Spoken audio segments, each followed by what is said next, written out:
Hi guys! Good morning!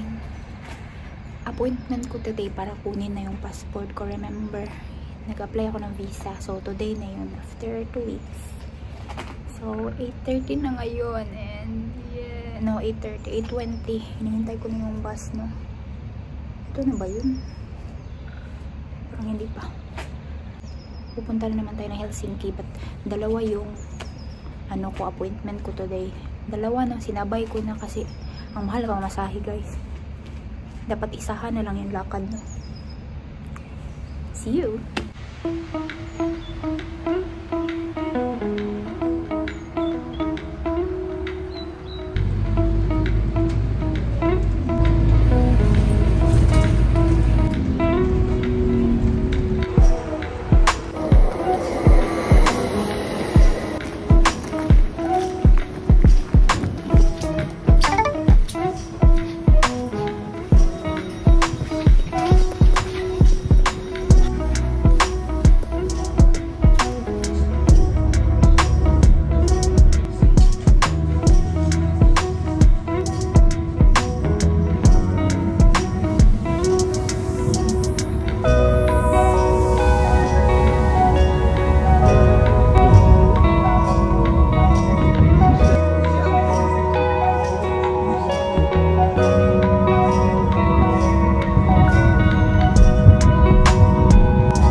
So guys, mali pala yung tram na nasakyan ko, no? Mali yung direction. Na-stress talaga ako dyan ng bonggang-bongga.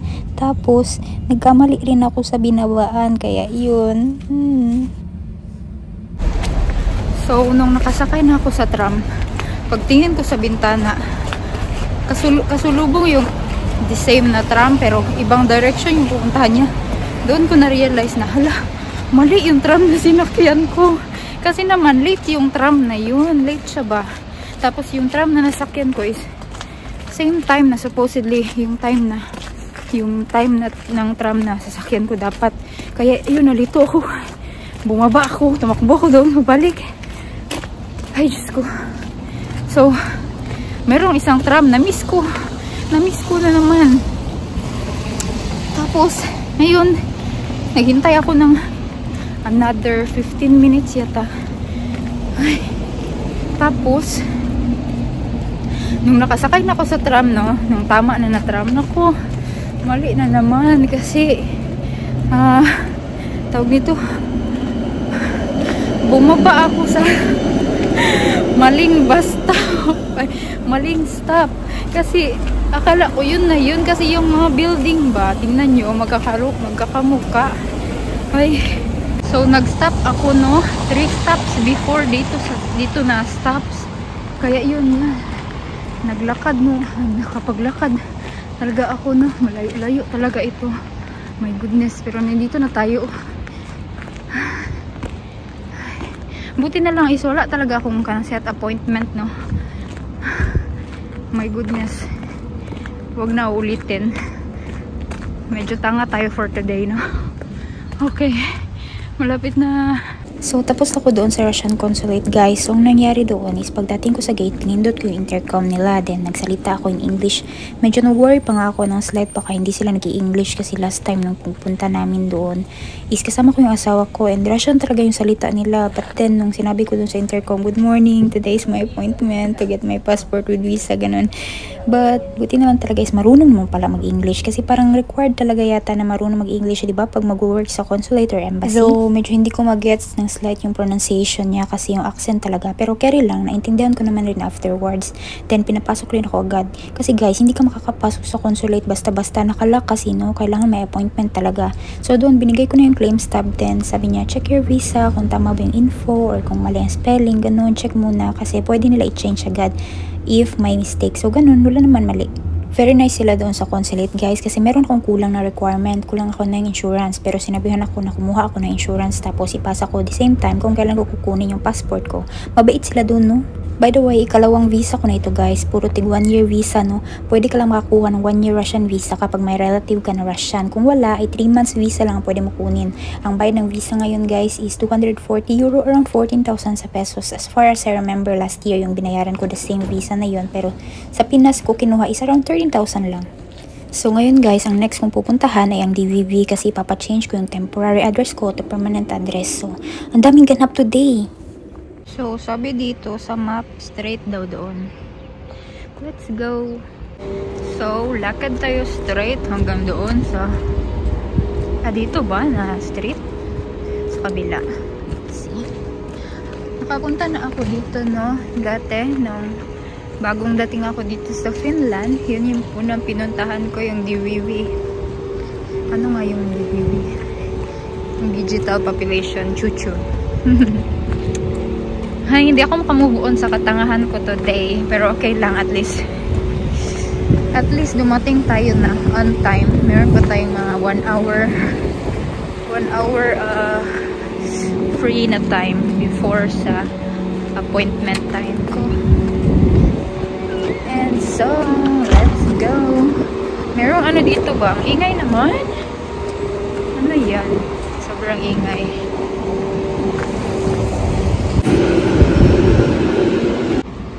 Parang dito sa street na to is merong sikat na ano tawag nito, sikat na Asian store. Let's see anong meron. Ayan yata yung pula na building sa likod. Merong Asian store dito. Diyan ako sasakay later. Magbabas na lang ako. Para ano lang ba, para isang sakayan lang. Wala nang change, no?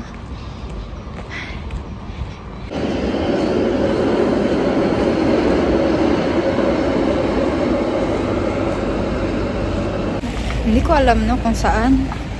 Parang medyo malayo na tayo. Tama ba to? Dito na tayo sa kabilang side, no? Doon tayo naglalakad kanina. Wala talaga. Ewan ko, hindi ko kasi na-search, no, kung saan banda. Or baka lumipat na sila, eh. Ewan ko. Tingnan natin pag makahanap ako ng wifi.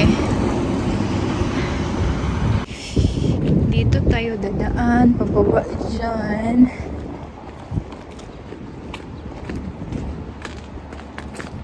Ano yun?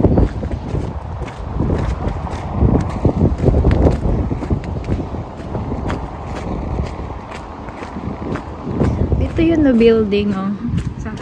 Basta somewhere there inside. Okay.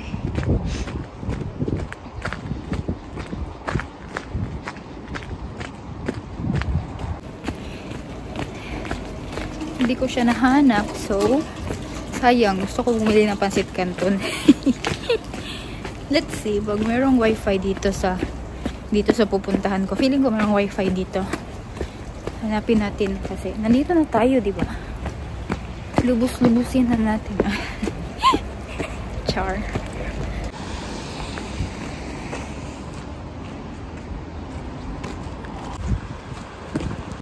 By the way, mag-isa lang ako, no, kasi yung asawa ko meron din siya pupuntahan later. So yun, kinabahan lang ako ng very light doon sa Russian consulate kasi akala ko hindi sila marunong mag-English. Marunong naman pala sila eh. Sabay.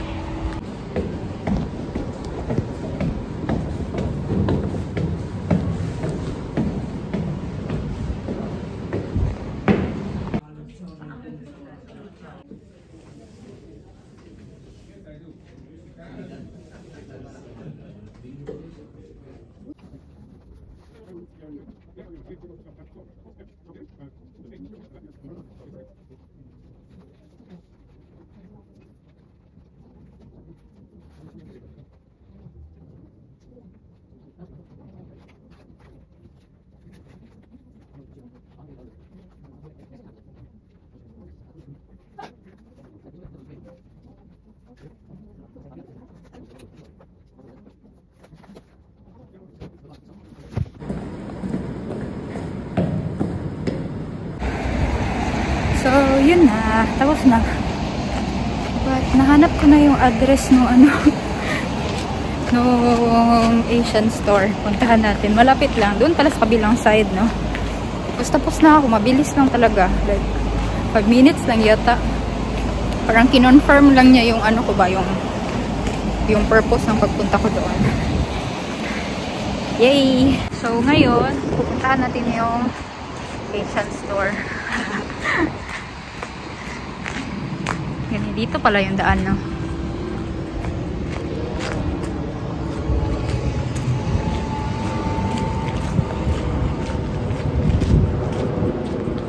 Sobrang aga ko dumating doon, no? Parang 40 minutes early talaga ako. Naghintay ako na 30 minutes bago ako nila binigyan ng number. Pero sobrang bilis lang after, no? Mabilis lang. Ba't ko yung hat ko, no? Kaya malamig.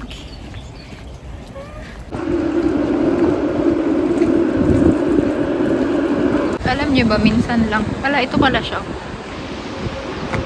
Minsan lang ako makapunta dito, no? Sa downtown. Kaya lubos-lubusin na natin, Char.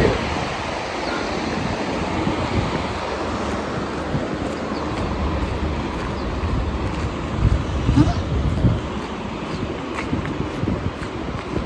Where is it? Is it open or is it closed?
Ang total, guys, is 550.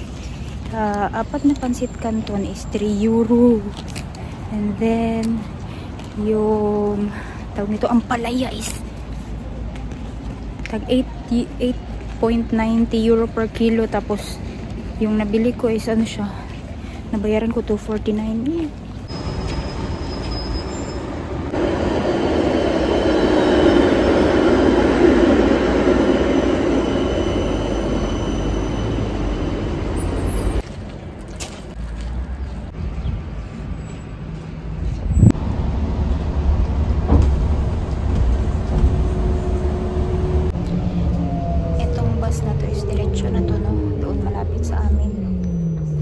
Diba? Ang dumi ng ano, likod ng bus. Ayoko na kasi mag-change, no, ng ano, mag-train, mag-bus.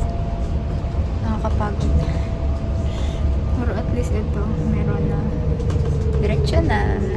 Actually, maglalakad ako galing sa bahay ng mga 5 minutes. Mga 3 minutes, ganun. Kanina doon sa may ano, bus stop, merong ano, 5 ticket checker. Kinabahan ako kahit may ticket ako. So guys, hindi ko na-expect na sasakay pala dito sa bus na sinasakyan ko yung mga ticket checker, guys. Nakaano sila, para silang mga pulis. Tingnan nyo yung itsura nila.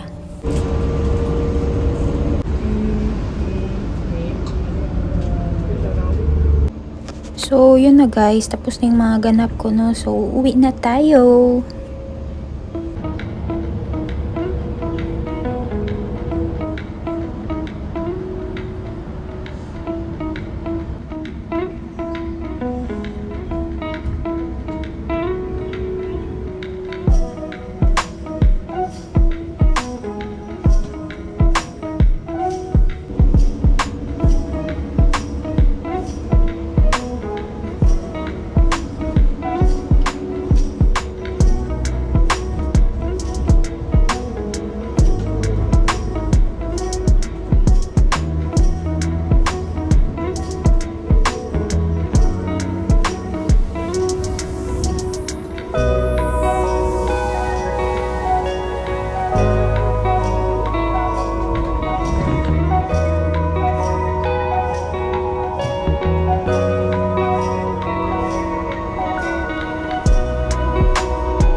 So ayun na, malapit ako sa bahay. Kanina nang sumakay yung mga ticket checker. Chinek na yung mga, kung may mga ticket yung mga pasahero ba. Kasi minsan lang naman walang ticket sa bus, kasi pag sakay mo sa bus, sa front ka man dadaan. So check yung kung may ticket ka, chinecheck ng driver. Ewan ko paano nakakalusot yung iba, no. Sa train talaga yan. Sa train pwede ka talaga makasakay na walang ticket, pero bantay-bantay ka lang sa ticket checker na. Goodbye 100 euro.